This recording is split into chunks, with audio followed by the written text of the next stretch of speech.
sa Senado. Pero lahat yung binanggit, no, ni Sir Raffy Tulfo, na mga smugglers, na ayon sa kanya, ay may ebidensya siya. May mga nabanggit ba siyang pangalan? Dami! Dalawa lang po ang aking issue rito. Dalawang katanungan as a matter of fact. Ang una kong katanungan po ay is kung kakilala po or kilala po ng mga taga-DA itong mga pangalang babanggitin ko. Michael Yang, Andrew Chang, Lea Cruz, at Manuel Tan. Okay. O, sino sasagot po sa inyo? 4 na names. Opo. Kilala nyo yan, Kashmi. Sagutin nyo. Who will answer? Alam ko, Lea Cruz is connected with onion and garlic. What are the other names? Manuel? Michael Yang po. Itong pinaka... ano pangalan? Pagdating po sa smuggling. Michael Yang? Michael Yang, Andrew Chang, Manuel Tan. Manuel Tan, Andrew Chang. Po ate mga taga-DA nandyan, Madam Chair. Mukhang all of a sudden nagkaroon sila ng amnesia o dili kaya nagkaroon sila ng dementia. O ano? May sasagot ba? O can you explain to them the names? Kasi mukhang nag-amnesia na nga. Opo. Si Manuel Tan po ay smuggler po ng gulay na naka-base po yung kanyang base ay Subic and Cagayan de Oro and Batangas. Si Lea Cruz po, MICP and Cagayan de Oro. Si Andrew Chang, MICP. Si Michael Yang, all over the Philippines. Lahat po ng puerto or port sa Pilipinas, meron pong ipinapasok na smuggled na gulay itong si Michael Yang. At ang nakakarating po sa akin, kaya hindi po nakakapagsalita, yung mga taga-DA, mukhang karamihan sa kanila ay friendship po. Friendship itong mga taong nabanggit ko. Kaya siguro po, wala sila maisabi. Si Lea Cruz. Lea Cruz po sa MICP po to at Cagayan de Oro. Ito pong si Manuel Tan, Subic, Cagayan de Oro, and Batangas. Ito pong si Andrew Chang, MICP. Ito pong si Michael Yang, sa lahat po ng port sa Pilipinas, meron po itong inismagel. MICP, POM, Batangas, Cagayan de Oro, Subic, lahat po. Ito atang pinaka-kingpin pagdating po sa smuggling ng gulay. Itong si Michael Chang. Michael Yang, excuse me. At itong si Michael Yang, mahilig daw ho itong maging kaibigan ng mga taga-DA. Hindi naman po lahat, pero halos lahat po ata mga taga-DA dyan, lalo na sa enforcement o sa inspection, monitoring, mukhang kaibigan niya po ata. Kaya nga po, yung mga taga-DA ngayon, wala pong gusto magsalita. Puro vegetable ba ho ito, Senator Tulfo? Opo, madam. Opo, madam. So, sino ba yung nagbibigay ng permit sa vegetable importation? So, we acknowledge Mr. Glenn Panganiban to answer, to manifest what he can say about these people. Thank you, Madam Chairman, and thank you, Senator Tulfo. Sir, personally, I do not know the people that you have mentioned, but regarding po sa ating efforts on kung nabanggit niyo po, sir, ay nag-i-smuggle po sila. Kami po sa DA, in coordination po with the DA Intelligence and Enforcement Unit at ang ating pong AMAS ay simula po nung tayo po ay na-designate sa BPI 2 months ago ay tuloy-tuloy po ang ating efforts, sir, sa pakikipagtulungan sa kanila upang ma-prevent po itong smuggling. Actually, sir, meron din po kaming mga reports nga dito na dala. And also, sir, we have coordinated with the Bureau of Customs para po maiparating sa kanila na ito nga po, meron pong mga reports ng smuggling. That's why I think early this month po, sila po ay nag-issue ng Customs Memorandum Circular, sir. Okay, to prevent, yes, sir. Yung monitoring.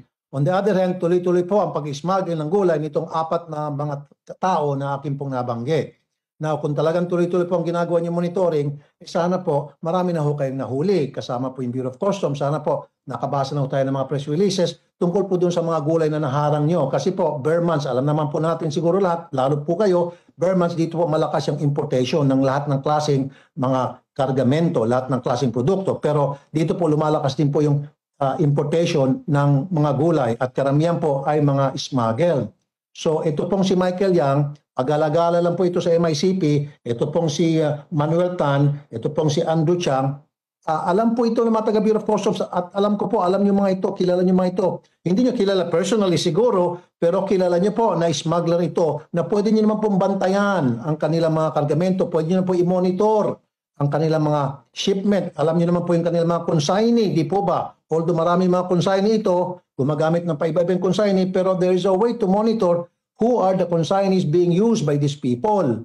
Alam niyo na po yan. Matagal na po kayo sa DA siguro. At siyempre, pwede naman ho kayo makipag-usap sa mga taga-CIIS, sa mga taga-Bureau of Customs para masiguro na ginagawa niyo po talagang trabaho niyo. Kasi sa ngayon, sir, sorry ang tingin ko, moro-moro lang po yung mga pinagsasabi niyo ngayon dyan when it comes to smuggling that you're doing something. Well, maybe you're doing something but you're not doing enough. That's what I'm trying to say. No. Napatawag ba? Oo. Tama. Kung meron naman balang mga pangalan. Di ba dapat yun i-contempt nyo? Pag hindi umaten? Oo. Di ba dapat yun ipakulong mga yan? Oo. Kung totoo, ito partner naman. Ayoko naman sabihin na lahat ng binanggit ni Sir Rafi may kasalanan. Di ba? Kung totoo, kasi malakas ang loob ni Sir Rafi at that time na banggitin. Magandang bagay yun, partner. Kasi may ebidensya niya. Ba't hindi nyo agad lahat yang binanggit ipatawag sa hearing? No. Pag pinatawag nyo sa hearing at hindi nagsabi ng totoo at sabi nagsisinungaling kayo, contempt nyo. Ipakulong nyo sa baba. Sa sibuyas ga partner. Sa sibuyas. Diba tatandaan mo? Gumawa din sila ng hearing. Asa na yon? Nasa yung sibuyas? No. Asa na yung mga inimbitahan nila partner? Ano nangyari doon? Diba? Diba? Bakit ganun? No. Meron ka na ba nabalitaan na mayayaman partner na nakontempt sa Senado? Next question, please, partner. Diba? Ngayon may pinakontempt na naman, diba? Yung amo nung kasambahay. I'm not claiming to be a master investigator. Pero yung sagot mo lang na yun, klaro na. You're grouping for words. Naghanap ka ng iimbintuhin mong sasabihin mo. Nakikita ko na doon. Klaro-klaro yun. Alam mo, pag investigador ka, you are after the verbal and non-verbal messages that is coming out from your subject. Kita verbal at non-verbal, makikita mo, yun lang, Mr. Chair, gusto ko lang ipakita, emphasize na talagang may pinsan to lie itong ating resource person nandito ngayon. Thank you, Mr. Chair. Mr. Chair, huwag na tayo magpaligoy-ligoy pa dahil panay kasinungalingan itong sinasabi niyo. Mr. Chair, since we have heard the testimonies of the resource persons present here today, in the name of JM, ano ito? What's your family name, JM? Taroma, Patrick, Simbahon, and Dodong, alias Dodong. And there are a lot of witnesses who wants to come out and to testify against Miss France. And those who are willing to testify wants to come out, like for example, itong si Pau Pau and the garbage collector. Maybe we can summon them in the next hearing, maybe by next week, because we are going to have our recess the week after next. So, and this woman, our resource person, Mrs. France, have been giving a lot of inconsistent answers coming from me. And I believe that this woman, Miss France Ruiz, is the mastermind of everything, of maltreating, of inflicting severe injuries, leading to the total blindness of Aling LV. Therefore, Mr. Chair, I move that we cite this woman, Mrs. France Garcia Ruiz, in contempt. I second the motion, Mr. Chair. There is a motion here coming from Senator Estrada to cite in contempt Mrs. France Garcia Ruiz, duly seconded by Senator De La Rosa, and under the rules of the Senate, as affirmed Maybe, Mr. Chair, we better confine her at the Pasay City Jail, not here in the Senate. And under the, if I may continue, Senator Estrada, under the rules of the Senate, as confirmed by the Supreme Court in Balag versus Senate GR 234608, July 3, 2018, and other relevant Supreme Court decisions, the committee may, as affirming likewise the case of Arnold, cite a resource person in contempt, and the Sergeant at Arms may be directed by this committee to detain the said person cited for contempt.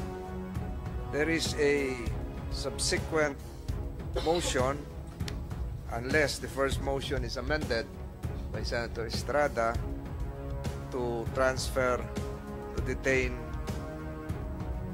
Mrs. Franz Garcia, to commit Mrs. Franz Garcia to the Pasay City Jail. The chair would perhaps ask the movant to reconsider the Pasay City detention and instead commit said Mrs. Garcia to the Senate premises for the reason that we will also be needing her immediate presence during next week's hearing, unless Senator Estrada would want to retract his modification, or if Senator De La Rosa would support the subsequent motion, amended motion, if I may, the committee would decide accordingly. Senator, Yep. Mr. Chair, Senator if I may. Estrada first. I will not withdraw my motion. I still insist that she be committed at the Pasay City Jail, because Pasay City Jail is just near the Senate. We can always subpoena her or call her attention in case this committee needs her presence here. Mr. Chair, That was the pleasure of Senator De La Rosa. before you rule the motion of Senator Jingo Estrada, may I move for a 1-minute suspension, Mr. Chair? Para pag-uusapan tayong tatlo. Session is suspended for 1 minute. The members of the committee will retreat to the adjoining room. A modification, not duly seconded. May we know the pleasure of Senator Estrada whether he is amenable to sticking to the original motion or to the modified motion. Senator Estrada, you have the floor. Thank you, Mr. Chair. Upon consultation with my colleagues, the Chairman, Senator Tolentino, and Senator Bato de la Rosa, I withdraw my second motion to commit her to the Pasay City Jail and instead commit her here in the Senate jail. Thank you, Mr. Chair. The said motion was duly seconded by Senator De La Rosa.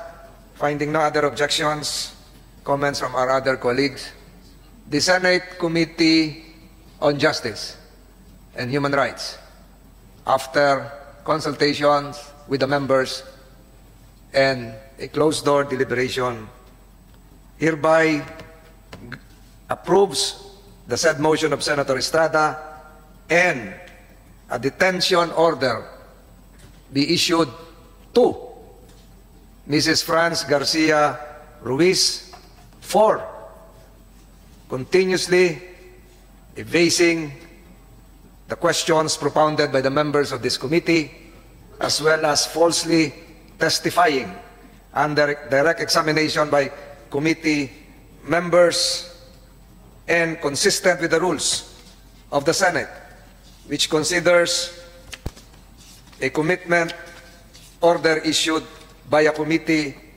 as a contempt of the Senate.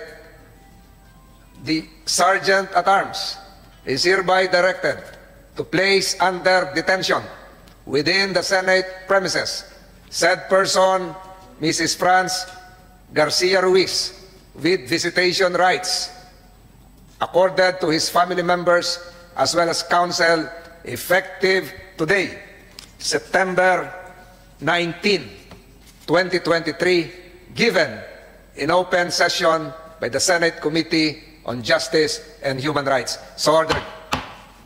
Usa, can you escort Mrs. Ruiz to the detention facilities of the Philippine Senate? Any motion to suspend the hearing for today? Mr. Chairman, I move to suspend the hearing for the day.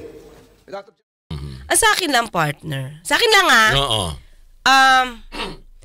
Ang pag-iimbestiga po kasi sa Senado, talaga in aid of, legislation. Oo. So, if ever na ang tanong nyo, malalagay sila sa alangan dahil may kaso na, partner. 'Di ba? Kung kakasuhan sila ng criminal case, partner, at alam kong meron na. Nadinig ko yung unang-unang hearing nito, partner, August Parang nagsampa na ng kaso laban doon sa mga amo. Will you expect them na aminin, if ever may kasalanan, partner, Oo. na aminin sa inyo yung kasalanan niya nang wala man lang katabing abogado, partner? Sa korte nga, sinasabi natin, protected yan ng abogado. So, bakit nyo ipapakontempt? Kasi sinasabi nyo nagsisinungaling. Hindi nga dapat na sana imbestigahan sa inyo, especially kung may kaso. Yung mga personal na mga kaso na dapat din gina sa korte, sana lang wag na diyan dalhin. 'Di ba? Hindi ko alam, siguro baka galit na galit. Kasi galit na galit sila na sinapit ni Nanay LV. Which is totoo naman, nakakagalit, partner.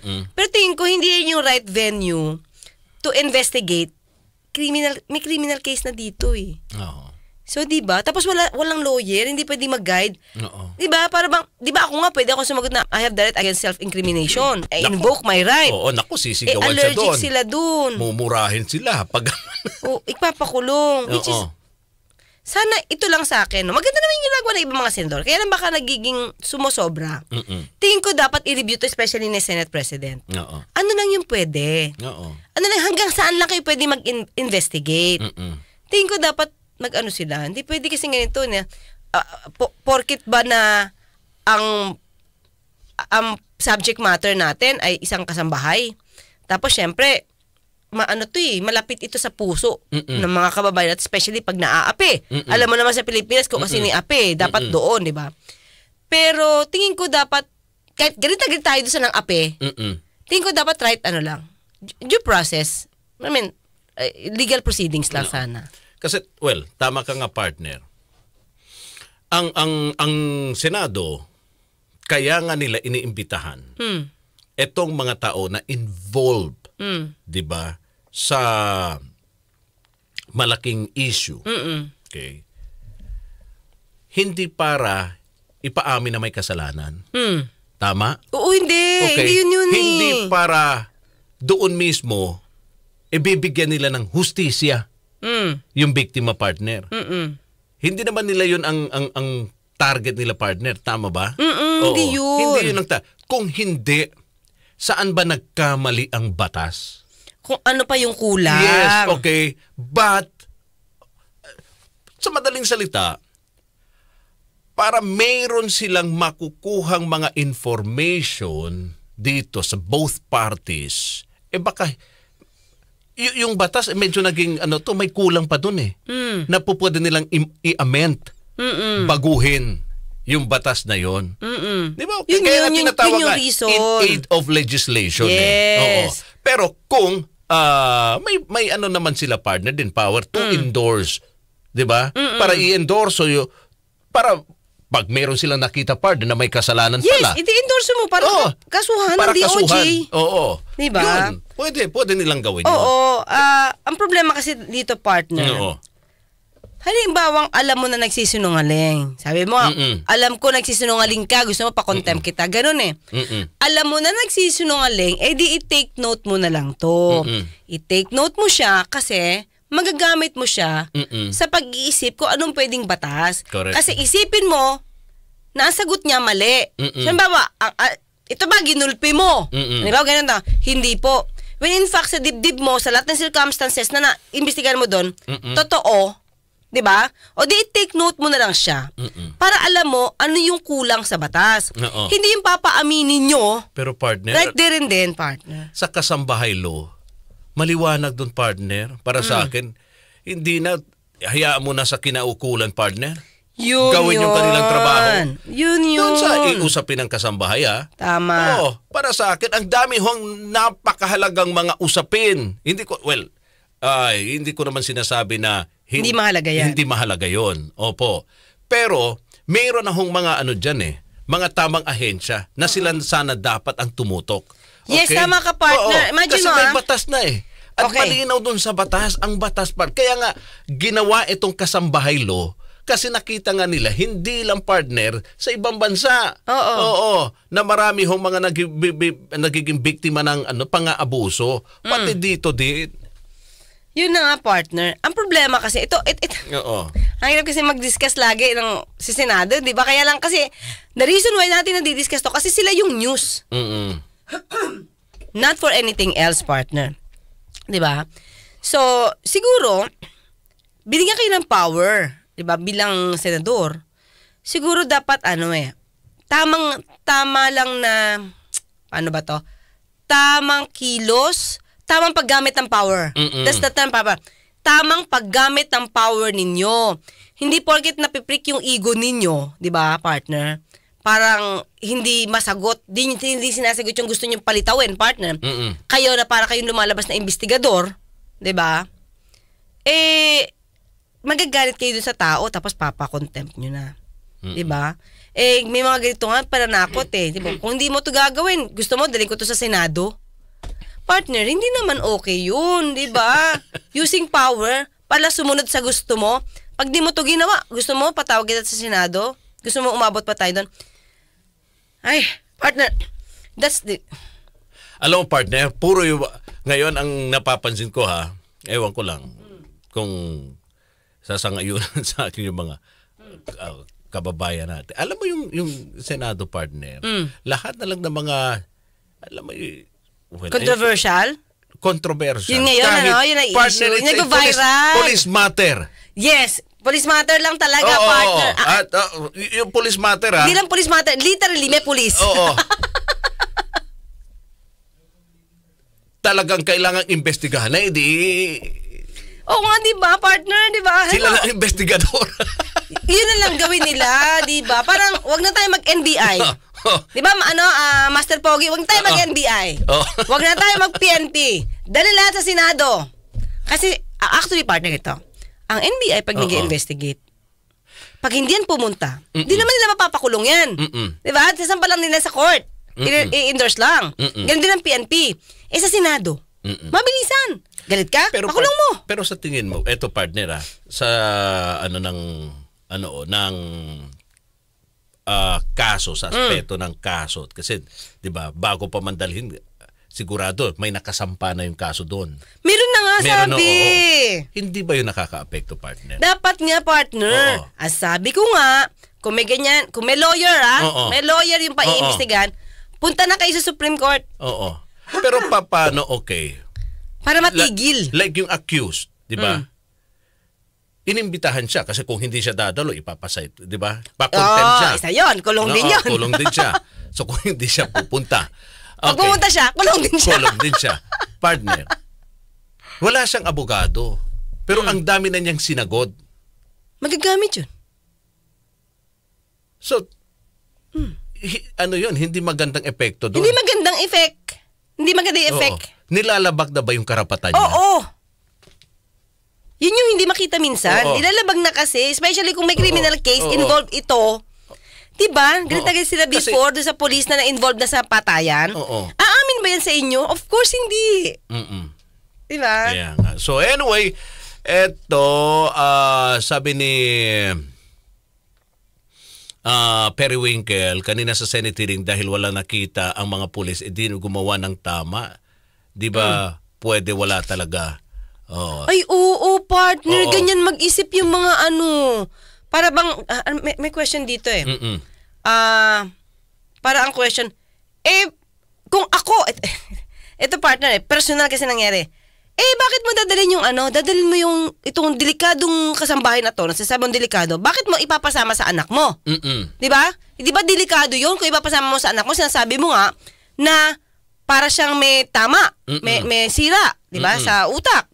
Kasi hindi po kasi tiwala po ako doon sa isang kasama, hindi naman niya pinapasolo yung anak doon sa isang kasambahay. May isang kasama. Hindi! Sabi niya hindi. Chair, para medyo lumamig-lamig muna ulo ni Senator Jinggoy. Tulfo, magpalamig muna, Senator. Tingnan mo to nakinig ka, Miss Ruiz. Sabi mo, may problema sa pag-iisip, naglalagay ng pako sa heater, naglalagay ng pubic hair sa mga inumin. So, hindi nga normal yung gawain nyo. Nakakatakot nga. Kung ako bilang amo, meron akong ganong kasambay, matatakot ako. Baka mamaya lalasunin ako. Diba? Tama lang? Yes or no? Yes po. Nakakatakot, diba? Kasi baka mamaya lalasunin ka. Darating time lalasunin ka, tama? Kasi baka mamaya sinumpong, laso ng susunod, imbis na pubic hair, tama? Kaya nakakatakot, tama? May kasama naman po siya sa... Basta nakakatakot yung, di ba? Yung ganong gawain. Opo. Mahal mo anak mo. Opo. Lahat gagawin mo para maprotekta mo yung anak mo, tama? Opo. Lalo pat babae, 15 years old. Opo. So, bakit transfer mo siya? Alam mo may problema sa pag-iisip, naglalagay ng mga kung ano, mga dumi sa inumin. Bakit mo itatransfer siya sa anak mo na mahal mo? Nandiyan po si Fe na tagapagbantay ng... Regardless. Hindi mo dapat nilalayo mo yung mata o may problema sa pag-iisip ayon sa iyo, nilalayo mo sa anak mo. Baka madisgrasya yung anak mo. Ang ginawa mo, inilayo mo sa iyo para ilagay sa anak mo. Therefore, hindi totoo yung sinasabi mo. Kasi kung ako, may problema sa pag-iisip yung isang kasambay, granting naging magkatulad tayo ng konti sa pag-iisip, hindi ko pa doktor, hindi ko pa uwi. Pero hindi ko itatransfer sa anak ko. Ilalayo ko lahat ng kapahamakan sa anak ko. Matatakot ako. Ikaw, tinasper mo pa na ayon sa may problema sa pag-iisip. So therefore, nagsisinungaling ka. Sabi mo nga na para siyang may tama, may sira, di ba, sa utak. Kasi hindi po kasi tiwala po ako doon sa isang kasama, hindi naman niya pinapasolo yung anak doon sa isang kasama. May isang kasama. Hindi. Sabi niya hindi. Sabi niya, kung anak ko yan, hindi ko yan papasama. Kaya ikaw, pinasama mo yung anak mo, kasi nungalingan yun, nagsisinungaling ka. Teka lang, di ba? Iba-iba tayong feelings. Kung ikaw, hindi mo papasama yung anak mo, edi okay. Oo. Iba ka eh. Oo, correct. Yung nangyari sa'yo, yung na-experience mo, hindi pwedeng yan yung nangyari sa ibang tao. Na pag ikaw, ito ginawa mo, dapat ang ginawa din nila, yung ginawa mo. Tapos sabihin mo, pag hindi nila ginawa yung katulad ng ginawa mo, nagsisinungaling na sila. Walang logic doon, partner. Clown TV Prince. Oh, tama ba? Clown Prince TV. People should learn from all the things you're saying, attorney, para matigil na ang hearing na waste of time and money lang. Correct? Ginagastos din yan, partner. Actually, meron tingnan niyo po yung mga hearing, ha? Sasabihin ko sa House or sa Senado, ha? May isang mambabatas dyan, ang galing pumorma sa camera. Tignan niyo ako saan. Basta nandito sa camera yung gilid, dapat nandun siya sa gilid. Saan yung focus, di ba? Pag nasa gitna, dapat yung camera niyan dito sa gitna. Meron ganyan. Tignan niyo, pansinin niyo kung sino yung magaling pumorma sa camera. Alam na alam niya, hindi siya pupunta sa gitna. Kung ang camera nasa gilid, dapat half body niya kita. Nasa gilid din siya. Sabi na ni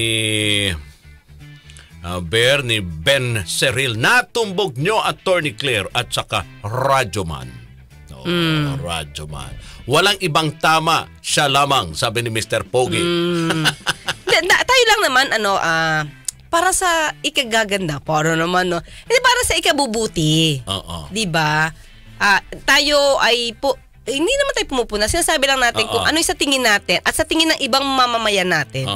Na hindi na dapat kasi parang power tripping lang, di ba? Sabi ni Mulong, pwede na po ba magpa-blatter sa Senado? Alam mo, feel ko oo. Pag pumunta ka doon, tapos medyo viral yung issue mo, ihihiring nila. Ang ating mga kayubi, napakabilis po ng ating oras. Maraming salamat po sa inyong oras at panahon, partner. Ruben Bernardo, hello. So, Dr. Luke, hanggang sa susunod, makita't magkarinigan tayo. Ako pa sa Atty. Claire Castro, nagpapalala, huwag tulugan ang inyong karapatan. Okay, baka kasama hanggang bukas, partner. Ikaw na. Opo. Alas 7:30 hanggang alas 9. Sama-sama ulit tayo mga kasama sa pagbibigay ng serbisyong legal kasama ng ating nag-iisang abogada ng bayan. Ako pong inyong lingkod, Radyo Man Rod Marcelino, at ito pa rin ang Usapang Batas.